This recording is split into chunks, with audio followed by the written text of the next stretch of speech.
শীত তো দেখতে দেখতে চলে আসলো আপুরা। শীতে ঠান্ডা লেগেই থাকে। আর আমি শীতে আমার বাচ্চাদের সবচেয়ে প্রিয় খাবারটা তোমাদের সাথে শেয়ার করব। এখানে একটা পেঁপে, ছোট সাইজের একটা পেঁপে টুকরা করে কেটে নিচ্ছি, 2টা কাঁচামরিচ আর আদা রসুন বাটা দিয়ে দিচ্ছি, একটু লবণ দিছি।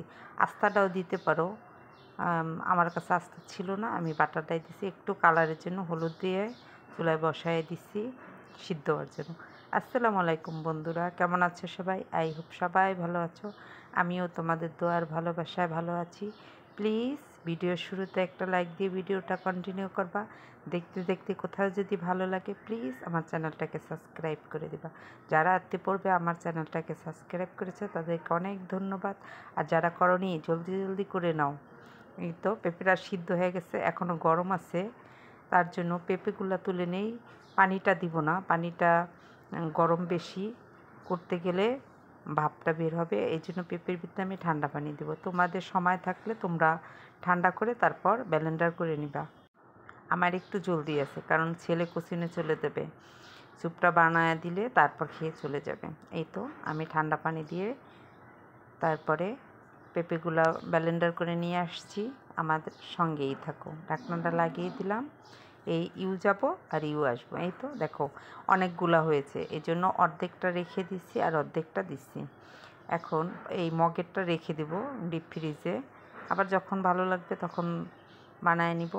তখন ওই যে পানিগুলো রয়ে গেছে ওইটার ভিতরে আমি পেঁপে বাটাটা দিয়ে দিলাম, তারপরে আরও পানি দিলাম। টোটাল 1 লিটার হয়েছে পানি।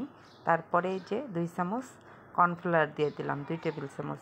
আর তোমরা যদি ঘন খেতে চাও তাহলে এখানে 1 লিটারে 3 টেবিল চামচ কর্নফ্লাওয়ার দিয়ে 3-4 চামচ কর্নফ্লাওয়ার দিতে হবে। 4 চামচ দিছি।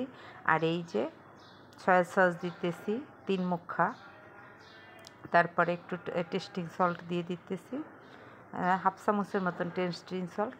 অন্য একটা পাত্রে আমি তেল দিয়ে দিলাম, দিয়ে দিব এটার ভিতরে। তেলটা গরম হলে অল্প একটু গরুর মুরগির মাংস, ভুলে গেছি, কিছু মনে করো না তোমরা। মুরগির মাংসটা আমি কড়া ভাজি করব না, যখন একটু সাদা সাদা হয়ে যাবে তখনই আমি তুলে নিব না, এটার ভিতরে ওই পেঁপের রসটা দিয়ে দিব। এই তো দেখো সাদা সাদা হয়ে গেছে। এখন পেঁপের রসটা আমি দিয়ে দিতেছি। দেখো কর্নফ্লাওয়ারটারে কিন্তু ভালোভাবে মিশিয়ে নিতে হবে, নাহলে দলা পেকে যাবে। আমি ডাল ঘুটনি দিয়া ওটারে ঘুটে নিয়েছি, যার কারণে কর্নফ্লাওয়ারটা মিশে গেছে।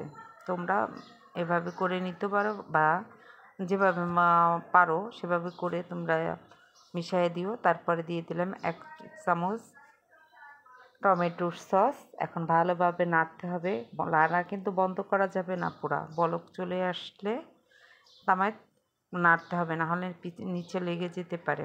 এই তো দেখো আমি নাড়তেছি, খুরচুনটা তুলে একটা চামচ নিয়ে নাড়তেছি। দেখো বলক চলে আসছে। এভাবে বলক আসার পরও আমি 10 মিনিট রান্না করেছি, কারণ বেশি সময় লাগবে না। পেঁপেটা তো সিদ্ধ করা, ব্রয়লার মুরগি তো অল্প সিদ্ধতেই হয়ে যায়। তারপর একটু ভেজে নিয়েছি, তারপরে বন্ধুরা একটা ডিম ভেঙে দিয়ে দিচ্ছি। দেখো এই দেখো, আর দেখো লেবুর রস দিয়ে দিব এখানে, একটা লেবুর রস আর 2টা কাঁচামরিচ আমি এখানে দিয়ে দিচ্ছি। তোমরা যেভাবে ঝাল খাও সেভাবেই দিও। দেখো দেখতে দেখতে হয়ে গেছে। আমি তারপরও আরও হাফ লেবু দিয়েছি, বড় হলে একটা হলে হবে, আমার একটু ছোটো ছিল তাহলে 1.5টা লেবু দিয়েছি। আমার মেয়ে আবার টক খুব পছন্দ করে, যার কারণে একটু লেবু বেশি দিয়েছি। তারপরও আরও 5 মিনিট আমি জ্বালালাম ডিম দিয়ে। এই দেখো হয়ে গেছে। এখন আমি একটা পাত্রে ঢেলে নিব, মানে হটপটে ঢেলে নিব, ঠান্ডা হয়ে যাবে যে সেজন্য। এই তো হটপটে ঢেলে নিতেছি, কারণ আমার খেতে একটু দেরি হবে, আমি নামাজ পড়ে তারপর খাবো, মেয়েও নামাজ পড়বে। আমার হয়ে গেছে, এখন পরিবেশন করে দিব। নামাজ পড়ে চলে আসছে মেয়ে ছেলে, আমরা 3 জনে 3টা বাটি নিয়েছি। খুবই মজা হয়েছে। আমি একটু পাতলা করছি, যার কারণে কর্নফ্লাওয়ার 2 চামচ দিছি। ঘন করতে হলে 3 চামচ দিবা, তোমাদের যতটুকু ঘন দরকার। এই দেখো হয়ে গেছে, আমরা এখন খেয়ে নিব। সবাই ভালো থাকো, আল্লাহ হাফেজ।